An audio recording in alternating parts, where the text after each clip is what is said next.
It's a holiday tradition unlike any other. You get the gift of me anchoring, and Missouri Valley's Mass Comm students are driving the sleigh, and we'll see what happens now, won't we? I'm Chaz Maddie. Thanks for joining KMVC News. Missouri Valley students are hoping they're in the better column on Santa's list as the eve of finals approaches, and Missouri Valley's Senior Employment Symposium before the Thanksgiving break was built to get upcoming graduates on the jobs list that puts them in the hired column. KMVC's Luis Palomino reports on the event, focusing on career advice, networking, and professional etiquette. The summit began around 3:30, where seniors gather at the Welcome Center Theater to learn practical skills and valuable information for the future experiences. The event was hosted by Ken Kujawa. Chaz Maddie was also one of the speakers who shared insights on social media etiquette. The students then heard from David Cano, former student of MVC, who has expertise in human resources and shared his career experience preparing students for upcoming challenges. Yeah, I would say my first year when I first came to Valley, I didn't know if I would make it a year. I thought for sure I would end up going back to New Mexico and staying there. Cano says, what are the most common mistakes students make when leaving school? Standing in the shadows, meaning that a lot of times graduates come in and they feel they need to take kind of a back seat to everything. I think if a graduate is coming into a company, they need to step up and speak up. Speakers close the evening after sharing their professional and personal experience in their fields and what employers are looking from new graduates. Thinking, problem solving, and the courage to speak up.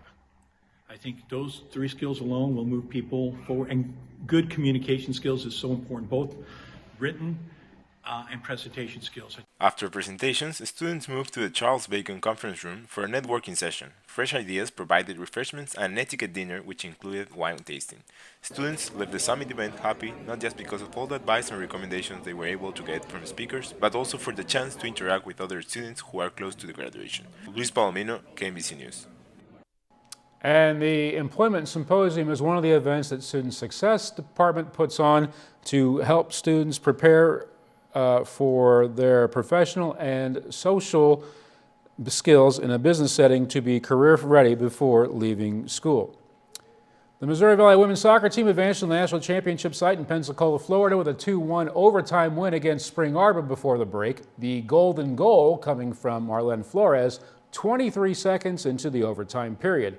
That set up a third-round match against the team with the most championships among active NAIA teams in Lindsey Wilson. But the last title for them came in 2014. Flores ended Missouri Valley's match against Spring Arbor quickly and gets the match against Lindsey Wilson started quickly, scoring in the 9th minute. The ball tipped around. That's her 7th goal of the season. Later in the first half, just into the game, Victoria Einsbohr takes advantage of another loose ball in front. It goes off of her chest into the back of the net, and Missouri Valley leads 2-0. That is her first goal of the season. The Vikings continued to pressure the Blue Raiders, and Judith Foray, after the ball ends up with her, seals the game with a shot off of her left foot that screams by the keeper. It seals the 3-0 win for Missouri Valley. The Vikings get their 9th shutout of the season and advance to play Kaiser Seahawks at 7 o'clock on the 4th. That's tonight as KMVC News gets recorded. Kaiser ended the season number 3 in the poll, but is the 14th seed in the tournament. The Vikings are the 6th. The Seahawks eliminated the Vikings in overtime a year ago. Coverage is free on the Urban Edge Network.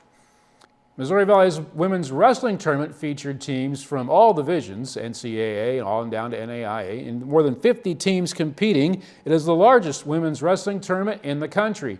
KMVC's Deja White reports the many opportunities the tournament brings to collegiate women wrestlers. The number 18 ranked Vikings finished the tournament with 2 athletes placing top 10 in their weight class. Serenity De La Garza placed 5th at 138 pounds, and Serena Bertram placed 6th at 145 pounds. With over 700 athletes competing, Kevin Corbett says it's the toughest tournament in college women's wrestling. It's kind of known as like, if you place at Missouri Valley, you're likely to be an All-American in whatever division you're in. So for our girls to have the opportunity to do that in front of a home crowd, have people come out, get to see wrestling, it's pretty special. The Missouri Valley Open brings some of the best talent in the nation from NAIA to NCAA Divisions 1, 2, and 3.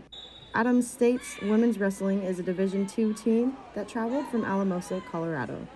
It's a good change of pace for us. We don't really see a lot of these teams being on the west side of the country, so it's really just very refreshing to see a lot of these teams, and it's really just good competition. The two-day tournament packs the Burns Athletic Complex with hundreds of matches on multiple mats. Corbett says it's a special event because it shows how far women's wrestling has grown with all the teams meeting and competing. Collectively, everything together, it kind of adds up, and it just kind of makes it a fun event. So, as the event continues to grow each year, women's wrestlers get to show off their talents in front of hundreds of people and find out who is who in the world of women's wrestling. Deja White, KMVC News. More than 700 wrestlers were on campus for the event. Valley's best finish came from Serenity de la Garza, who took 5th at 138 pounds. The Missouri Valley women's basketball team was looking to break out of a bit of a Thanksgiving malaise in which it dropped a game in the Heart of America Athletic Conference to Benedictine. But it also lost a halftime lead and the game out of the league to Brescia in Kentucky. Waiting for the Vikings to open play in December, rival Central Methodist. Missouri Valley built a 9-point halftime lead only to see CMU whittle it down to 1 by the end of the third quarter and then take the lead in the fourth. Jocelyn Bostic's 3 reclaimed the lead, and the Vikings finished the game on an 8-3 run to win 61-56. That evens the overall record on the season for Mo Valley, but gets them to 4-1 in the Heart. The final conference game of the calendar year is on the 6th on the road against William Penn. Valley has a pair of non-conference games upcoming, first against the Fightin' Pharmacists of UHSP on the 10th, and then against the Bethel, Kansas Threshers. That game is on the 16th.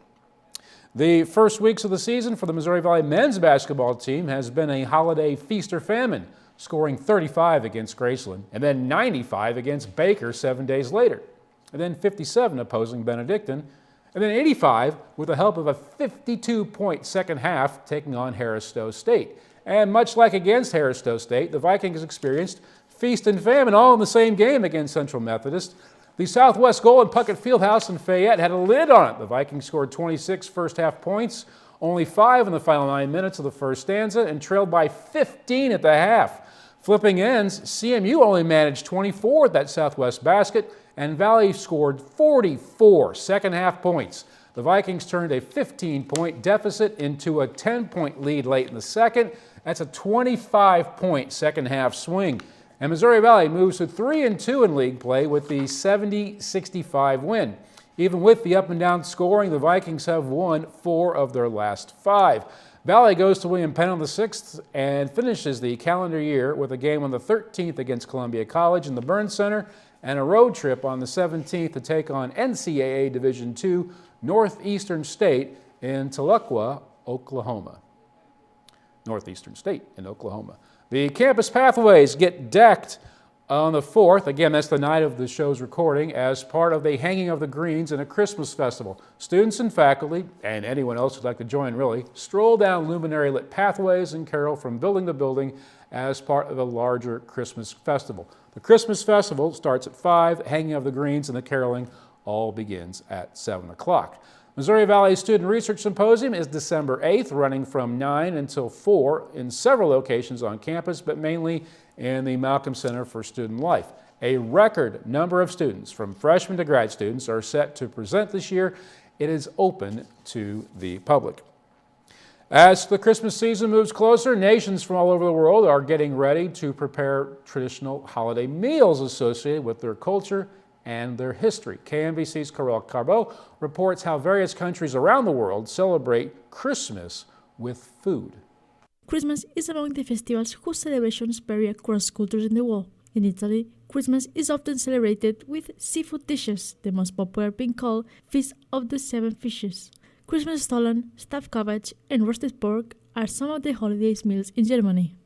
Typical Christmas meal in Spain is roast lamb, some appetizers like serrano ham or prawns or something like that, and then roscón de reyes.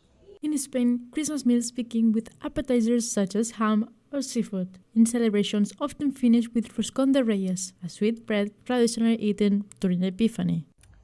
In Mexico, the traditional food that we usually eat during Christmas Eve is enchiladas verdes bañadas en chile rojo.